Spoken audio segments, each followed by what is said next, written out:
Hello, hi, good morning to everyone. Myself Akshay Kumar from Excellent Opportunities India, a basket of growth and support. Part 2 of the video extended analysis.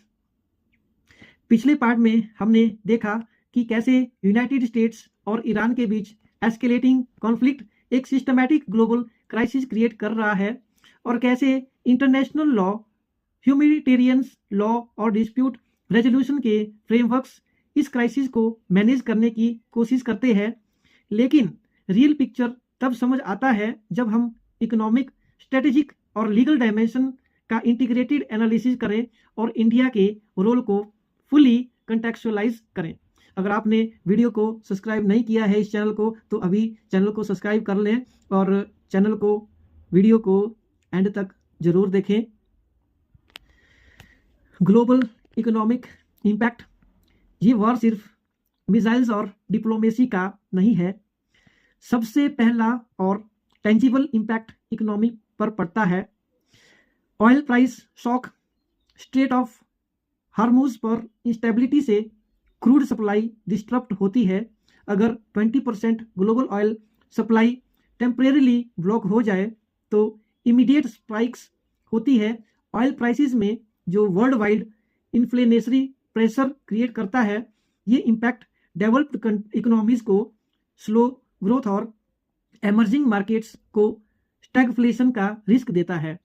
India जैसे import dependent country के लिए direct result है fuel price hike, transportation cost increase और overall inflationary burden, supply chain disruption, maritime choke points और gulf trade instability के कारण global supply chain delay होती है। कमोडिटीज, इलेक्ट्रॉनिक्स, मेडिकल सप्लाईज और एसेंशियल गुड्स की डिलीवरी डिले होती है। इंश्योरेंस प्रीमियम बढ़ जाता है और कॉर्पोरेट कॉस्ट स्ट्रक्चर फ्रेजिल हो जाता है। Market volatility, geopolitical risk investor को सेफ असेट में शिफ्ट करने पर मजबूर करता है। स्टॉक मार्केट में short term panic selling, currency depreciation और कैपिटल आउटफ्लोज कॉमन होते हैं। एमर्जिंग इकोनॉमीज सबसे ज़्यादा वल्नरेबल होती है। Long term economic shocks, energy price shock का फिस्कल डेफिसिट बढ़ता है, करंट अकाउंट डेफिसिट वर्सन होता है और इन्फ्लेशनरी स्पाइरल मिडिल क्लास को सबसे ज़्यादा अफेक्ट करता है। इंडिया के लिए ये चैलेंज डोमेस्टिक इकोनॉमिक स्टेबिलिटी और सोशल वेलफेयर के लिए क्रिटिकल है। लीगल एंड डिप्लोमेटिक फ्रेमवर्क, अगर इसका हम एडवांस एनालिसिस करें तो इंटरनेशनल लॉ और ट्रीटीज का रोल सिर्फ नॉर्मेटिव नहीं बल्कि प्रैक्टिकल कॉन्फ्लिक्ट्स मैनेजमेंट के लिए क्रिटिकल है। United Nation charter enforcement, article 2 clause 4 aggression को legal diplomatic framework, advance analysis, international laws और ट्रीटीज का रोल सिर्फ नॉर्मेटिव नहीं बल्कि प्रैक्टिकल कॉन्फ्लिक्ट मैनेजमेंट के लिए क्रिटिकल है। United Nation charter enforcement, article 2 clause 4 aggression को इलीगल बनाता है। आर्टिकल 51 सेल्फ डिफेंस अलाउ करता है, लेकिन स्टेट्स अपनी मिलिट्री एक्शन को सेल्फ डिफेंस जस्टिफाई करते हैं, जिससे लीगल एम्बिग्यूटी क्रिएट होती है। इफेक्टिव एनफोर्समेंट के लिए यूनाइटेड नेशन सिक्योरिटी काउंसिल का कंसेंसस और पॉलिटिकल विल जरूरी है। Maritime law, UNCLOs, international straight open होने चाहिए और न्यूट्रल नेविगेशन सेफ रहनी चाहिए। अगर किसी चोक पॉइंट को ब्लॉक किया जाता है तो ग्लोबल ट्रेड और लीगल नॉर्म्स दोनों वायलेट होते हैं।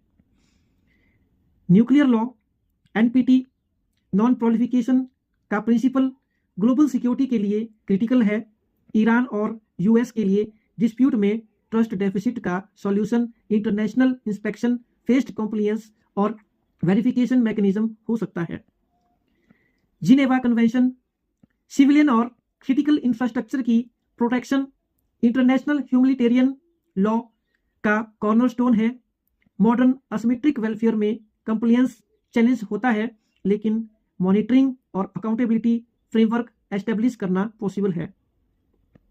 Dispute resolution, ICJ and arbitration, peaceful settlement possible है, लेकिन एनफोर्समेंट लार्जली स्टेट कंसेंट और पॉलिटिकल विल पे डिपेंड करती है। यही रीजन है कि मल्टीलेटरल डिप्लोमेसी और न्यूट्रल मीडिएशन क्रिटिकल होते हैं। India strategic role, advance insight. India का पोजीशन ग्लोबली यूनिक है। Strategic autonomy, moral leadership, multi alignment diplomacy. India simultaneously US, Iran और गल्फ कंट्रीज के साथ रिलेशन मेंटेन करता है। ये बैलेंस क्रिटिकल है, ना एक ब्लॉक में ओवर डिपेंडेंस, ना credibility loss. Energy security and diversification, alternative energy sources, renewable, solar, wind, strategic petroleum reserves, import diversification, middle east, Russia and US. Maritime naval strategy, Indian navy के role से trade routes secure होते हैं। Gulf और Indian ocean stability maintain होती है। Diaspora, humanitarian safety, gulf based Indian की protection, evacuation plan और support mechanism critical होते हैं। Legal and moral diplomacy, India United Nation resolution, treaties और इंटरनेशनल लॉ को सपोर्ट करते हुए रिस्पॉन्सिबल ग्लोबल एक्टर के रूप में एमर्ज होता है। Article 51 of the Indian constitution explicitly international peace को प्रमोट करता है।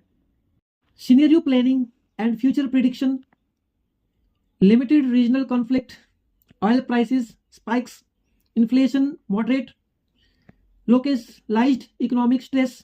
इंडिया को short term economic measure implement करनी पड़ेगी। Extended regional war, Gulf instability, prolonged oil dependency exposed. India की ट्रेड और energy security vulnerable, strategic reserve और diplomatic intervention critical. Global escalation risk, alliances activate, economic sanctions, potential conflict, spill over. India का role as a neutral mediator और stabilising force ही global perception define करेगा। Perspective conclusion का हम बात करें तो ये वॉर सिर्फ मिसाइल और बॉर्डर का नहीं, ये सिस्टम का टेस्ट है। Power versus law, ego versus diplomacy, conflict versus cooperation. India के पास एक गोल्डन अपॉर्चुनिटी है कि वो सर्वाइवल के लिए एक्ट ना करे, बल्कि एक स्टेबलाइजिंग फोर्स और मॉरल ग्लोबल लीडर के रूप में अपनी पहचान एस्टेब्लिश करे। अगर इंडिया लॉ, डिप्लोमेसी और स्ट्रेटेजिक फोरसाइट का परफेक्ट कॉम्बिनेशन इंप्लीमेंटेशन करता है तो वो ग्लोबल स्टेज पर अपनी डिग्निटी, करैक्टर और क्रेडिटिबिलिटी डिफाइन कर सकता है और वर्ल्ड को एक law based sustainable peace path दिखा सकता है। अगर आप चाहो, मैं पार्ट 3 में आपको फुल इकोनॉमिक मॉडल और India impact projection, legal case studies of past United states Iran conflicts, step by step India contingency strategies, global treaty compliance आपको नेक्स्ट वीडियो में दिखा सकता हूं। आप इसको देखने के लिए चैनल को सब्सक्राइब करें, बेल आइकन प्रेस करें ताकि आपके पास पार्ट 3 भी पहुंचे। Most important area international relation और इकोनॉमी का, जो कि आपका एग्जामिनेशन को शेप करेगा, स्ट्रेटेजी और आपकी प्रिपरेशन को।